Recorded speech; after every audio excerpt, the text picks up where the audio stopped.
Press वार्ता एक बहुत ही गंभीर विषय पर बुलाई गई है। जो अभी सामने आया है कि नीट के परीक्षा में एक बार फिर से धांधली हुई है, मतलब ये पहली बार नहीं हुआ है। और आप अगर इस देश में होने वाली परीक्षाओं को देखें तो लगभग अब ऐसी कोई परीक्षा नहीं है जिसमें धांधली नहीं हो रही है। मतलब विद्यार्थियों ने तो सोशल मीडिया पे ये लिखना शुरू कर दिया है कि एक बार फिर लीकेज सरकार, और बार बार परीक्षाओं में प्रश्न पत्र लीक होना, परीक्षा की जो तिथि है उसको बार बार बढ़ाना, और जो वैकेंसियां हैं उसको सही समय पे नहीं भरना, ये मामले लगातार उजागर हो रहे हैं। ये इस प्रेस वार्ता में हम लोग खासकर जो नीट एग्ज़ाम में धांधली हुई है उस विषय पर बात करने के लिए यहाँ उपस्थित हैं। मैं इसमें 2-3 बात आपसे जोड़ना चाहता हूँ आपके समक्ष। अव्वल तो आप सब लोगों ने देखा होगा कि चुनाव से पहले आदरणीय प्रधानमंत्री जी परीक्षा पर चर्चा करते हैं। हमारे यहाँ कहावत है, जाके पैर न फटे विवाई, वो क्या जाने पीड़ पड़ाई। तो चुनाव से पहले आप परीक्षा पे चर्चा करते हैं। चुनाव जब समाप्त हो जाता है, पूरे 5 साल तक जो परीक्षाओं में धांधली होती है, टाइम पे एग्जाम नहीं होता है, और जो वैकेंसियां हैं उसके बारे में आप कोई बात नहीं करते हैं। मैं आपकी जानकारी के लिए बता दूं, और चुनाव के दौरान बार बार कांग्रेस पार्टी ने इस बात को उठाया कि 30 लाख पद खाली हैं और कोई ऐसा एग्जाम नहीं है यूपीएससी को छोड़ करके। अगर यही हालत रही तो मुझे लगता है कि आने वाले दिनों में यूपीएससी के एग्जाम भी सही तरीके से कंडक्ट नहीं हो पाएंगे। जिन एग्जामों में आज तक कोई गड़बड़ी और धांधली नहीं हुई थी, उन एग्जामों में भी गड़बड़ी और धांधली हो रही है। नीट का जहां तक सवाल है, इसके 3 प्रमुख बिंदु हैं। पहली बार लोग कहते हैं कि रैंक 1 2 लोग होगा, 4 लाख होगा।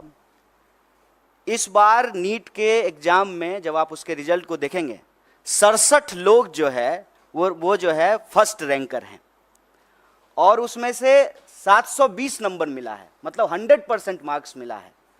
जब इस सवाल को उठाया गया तो एनटीए के डायरेक्टर ने कहा कि ग्रेस दे करके जो है इनको हम फुल मार्क्स दे दिए हैं। तो उसके क्या नियम है, उसकी क्या ट्रांसपेरेंसी है, किस आधार पे जो है आपने 720 में से 720 दे दिया। और इस देश की सबसे प्रतिष्ठित जो मेडिकल इंस्टीट्यूट है एम्स, वहां पर 50, 60, 65 लोगों को एडमिशन होता है। अब आप ये समझ लीजिए कि जिनका रैंक 1 है, जिनको 100 में से 100 मार्क्स आया है, उनका भी एडमिशन एम्स में नहीं होगा। तो पूरी तरह से इन्होंने इस देश के एग्जामिनेशन सिस्टम को मजाक बना दिया है। कारण क्या है कि वही खुद अगर पढ़े होते, एग्जाम दिए होते, एग्जाम हॉल में बैठे होते, तो समझ में आता कि एग्जाम स्टूडेंट के लिए कितना इंपॉर्टेंट है, वैकेंसी स्टूडेंट के लिए कितना इंपॉर्टेंट है, एडमिशन होना स्टूडेंट के लिए कितना इंपॉर्टेंट है।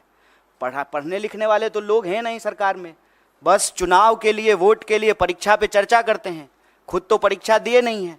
परीक्षा अगर दिए होते तो दर्द मालूम होता। और आप लोगों ने एक दर्दनाक वीडियो देखा होगा, एक लड़की छत से कूद करके आत्महत्या कर ली जब नीट का एग्जाम आया ठीक उसके बाद।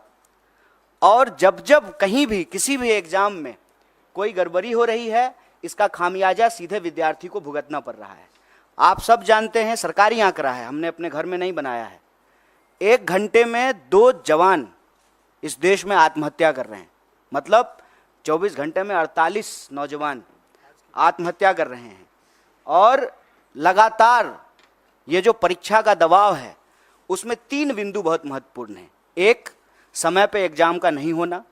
दूसरा, अगर एग्जाम हो तो उसमें व्यापक पैमाने पे धांधली होना और प्रश्न पत्र का लीक होना। और तीसरा, जब प्रश्न पत्र लीक होता है, स्टूडेंट की तरफ से हंगामा होता है, स्टूडेंट कोर्ट जाते हैं, तो फिर एग्जामिनेशन को कैंसिल कर देना। ये पूरा का पूरा एक साइकिल बना हुआ है। और आप देश के किसी भी हिस्से में चले जाइए, जिसको हम लोग स्टूडेंट का सेंटर कहते हैं, अगर आप रांची, पटना, बनारस, इलाहाबाद होते हुए दिल्ली आएँ, फिर आप नॉर्थ से साउथ की तरफ जाएं, कोई भी ऐसा सेंटर जिसको हम स्टूडेंट सेंटर कहते हैं, हर जगह आत्महत्या की घटनाएं एक बहुत बड़ी समस्या बन चुकी है। राजस्थान में हमारी सरकार ने इसको गंभीरता से लिया और काउंसलिंग करने के लिए, हेल्प प्रोवाइड करने के लिए हमारी सरकार ने योजना बनाई। और आप सबने देखा होगा इस बार के भी न्याय पत्र में हम भर्ती विधान लेकर के आए हैं, और भर्ती विधान में हम 3 बात प्रमुखता से कह रहे हैं। एक, सारी वैकेंसी भरी जाएगी, सारी वैकेंसी। बताइए, हर 5 साल में चुनाव हो जाता है, कोरोना के टाइम पर भी चुनाव हो गया, सब कुछ बंद रहा, देश में जनगणना नहीं हुआ, लेकिन चुनाव हुआ टाइम पे। तो जब 5 साल में प्रधानमंत्री बदल जाते हैं, 5 साल में जो है एमपी बदल जाते हैं, एमएलए बदल जाते हैं, मुख्यमंत्री बदल जाते हैं, सब कुछ टाइम पे होता है, तो एग्जामिनेशन क्यों नहीं टाइम पे हो सकता है? एग्जामिनेशन का ऑलरेडी एक कैलेंडर होता है, उस कैलेंडर के हिसाब से आप एग्जामिनेशन कंडक्ट कराइए। और दूसरा, बार बार जो प्रश्न पत्र लीक होते हैं, जो परीक्षा में धांधली होती है, उसमें हम एक नए कड़े कानून के प्रावधान की आवश्यकता महसूस करते हैं। और हमने भर्ती विधान में ये रखा कि जब हमारी सरकार आएगी तो हम प्रश्न पत्र लीक करने वाले लोगों पर कड़ी कार्रवाई करेंगे, क्योंकि ऐसा देखने को मिला है कि जो लोग शिक्षा माफिया हैं उनका सरकार से सीधे साठगांठ है।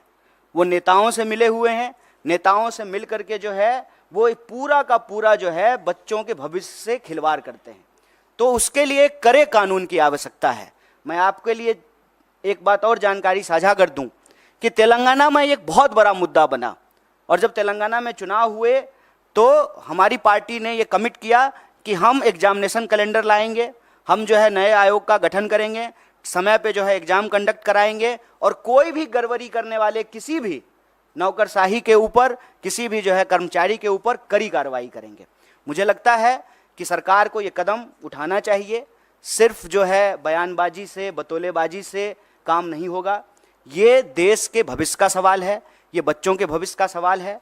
और नेट को लेकर के, नीट को लेकर के, देश के अंदर होने वाले किसी भी एग्जाम को लेकर के कांग्रेस पार्टी ने, हमारे राष्ट्रीय अध्यक्ष ने कहा है कि सुप्रीम कोर्ट की निगरानी में इसकी एक उच्च स्तरीय जांच हो, और अगर आवश्यकता पड़े, गड़बड़ियां इस लेवल पे अगर पाई जाए तो इसको एग्जामिनेशन को रिकंडक्ट कराया जाए।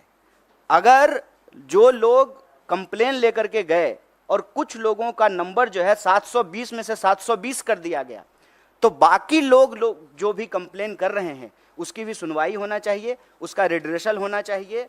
और इस देश के भीतर भाजपा को हम ये कहना चाहते हैं कि आप युवाओं के भविष्य से खिलवाड़ करना बंद कीजिए, परीक्षा पर चर्चा का नाटक बंद कीजिए, समय पर परीक्षा कराइए, और परीक्षा में धांधली करने वाले लोगों के ऊपर कड़ी कार्रवाई कीजिए। और इस देश के भीतर जितने भी रिक्त पद हैं उनको इमीडिएटली जो है आपको भरना चाहिए। और यह जो आपकी ध्यान भटकाओ योजना है, मैं कहता हूं कि देश की संस्थाओं को सरकार से अच्छी चीजें सीखनी चाहिए। सरकार से देश की संस्थाओं को गलत चीजें सीखने की जरूरत नहीं है। जैसे सरकार का काम है डाइवर्ट करना, उसी तरह से संस्थाएं भी जो है ध्यान भटकाओ योजना में संलिप्त हो गई है। एक सीधा सा प्रश्न है कि जब परिणाम आना था 14 तारीख को, तो आप 4 तारीख को परिणाम क्यों लेकर के आए हैं? कि पूरा देश जो है वो इलेक्शन रिजल्ट में बिजी रहेगा, तो बच्चों की कौन सुनेगा? माँ बाप भी जो है टीवी पे बैठ करके इलेक्शन रिजल्ट देख रहे होंगे, तो जो रिजल्ट में गड़बड़ी हुई है उसके बारे में कौन सुनेगा? वो माँ बाप को जाकर के बताएंगे कि हमने अच्छा एग्जाम दिया है, हमने सारे पेपर जो है अटेम्प्ट किए हैं, तो माँ बाप भी कहेंगे कि नहीं, इसमें तुम्हारी गलती है। लेकिन जब आप इस पूरे प्रोसेस को देखेंगे, विद्यार्थी की कहीं से भी गलती नहीं है, क्योंकि ट्रांसपेरेंट तरीके से एग्जाम नहीं कराया गया है। और साफ साफ एनटीए ने साफ साफ जो है इस बात से डिनाई कर दिया कि जो है पेपर लीक हुए हैं। जबकि पटना का एक कॉन्क्रीट एग्जाम्पल है कि कुछ सेंटर पर प्रश्न पत्र की लीक की शिकायत आई और पटना पुलिस ने लोगों को गिरफ्तार किया on record. Patna police paper leak करने के मामले में कुछ लोगों को गिरफ्तार कर रही है और एजेंसी कह रही है कि कोई प्रश्न पत्र लीक नहीं हुआ है। और मजेदार बात यह है कि 67 लोग वो रैंक 1 हैं। और उससे भी एक मजेदार बात जान लीजिए, एक ही लाइन में 12 लोग जो बैठे हुए हैं वो सबको रैंक 1 आया है। वहाँ समझ रहे हैं कि इनको भी रैंक 1, हमको भी रैंक 1, इनको भी रैंक 1। दुनिया की सारी काबिलियत लेकर के हम ही तीनों बैठे हुए हैं, बाकी और जो है स्टूडेंट के पास कोई टैलेंट नहीं है। एक ही सेंटर पर, एक ही रो में बैठे हुए 12 लोग टॉप कर गए हैं, और 100 में 100। हम किसी की योग्यता पे सवाल नहीं उठा रहे हैं, लेकिन जो एनटीए है उसकी योग्यता पे जरूर सवाल उठा रहे हैं, सरकार की मंशा पे सवाल उठा रहे हैं, और सीधा सीधा ये मांग कर रहे हैं कि आप देश के बच्चों के भविष्य से खेलना बंद कीजिए, युवाओं के भविष्य से खेलना बंद कीजिए, समय पर एग्जाम कराइए, धांधली को रोकने के लिए, पेपर लीक को रोकने के लिए कड़ा कानून बनाइए, और अभी जो नीट का मामला है उसकी जो है पुनर्समीक्षा कीजिए, जो लोग भी कंप्लेन कर रहे हैं उसका रिड्रेसल कीजिए। और सुप्रीम कोर्ट ने, हमारे अध्यक्ष जी ने डिमांड किया है, सुप्रीम कोर्ट की निगरानी में इसकी जांच कराइए, और जांच में ये गड़बड़ी, ये आरोप सही पाए जाते हैं तो आप एग्जाम को रिकंडक्ट कराइए, और ये चालाकी करना बंद कीजिए कि जिस दिन जो है लोकसभा इलेक्शन का रिजल्ट आ रहा है उसी दिन नीट का रिजल्ट निकाल देते हैं, और यह जो धांधली की गई है, गड़बड़ी की गई है, बच्चों के भविष्य के साथ जो खिलवाड़ किया है, ये चालाकी नहीं चलेगी। परीक्षा पर चर्चा का राजनीतिक और इलेक्टोरल पॉलिटिकल स्टंट हम लोग देख चुके हैं। ये बात जो है विद्यार्थियों को वोट बैंक में समझने का, समेटने का नहीं है। यह बात है कि बच्चे इस देश के भविष्य हैं और उनका जीवन मरण जुड़ा हुआ है इस बात से।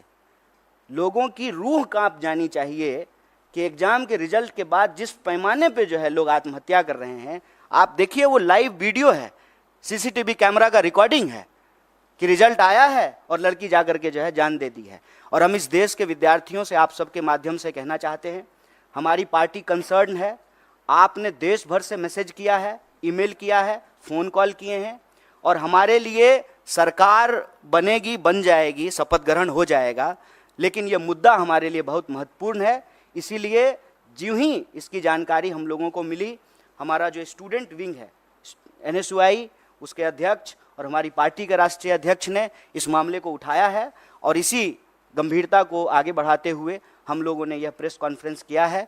और हम उम्मीद करते हैं आप तमाम मीडिया के साथियों से कि आपके घर के भी बच्चे अलग अलग एग्ज़ाम की तैयारी करते हैं, आपके भी बच्चे हैं, हमारे घर के भी बच्चे हैं, और ये हमारे परिवार का और हमारे जो है देश के भविष्य का सवाल है। इस बात पर को जो है आप लोग भी इसी गंभीरता से उठाएंगे, सरकार से सवाल पूछेंगे और हमारी बात को जो है सरकार तक पहुंचाएंगे।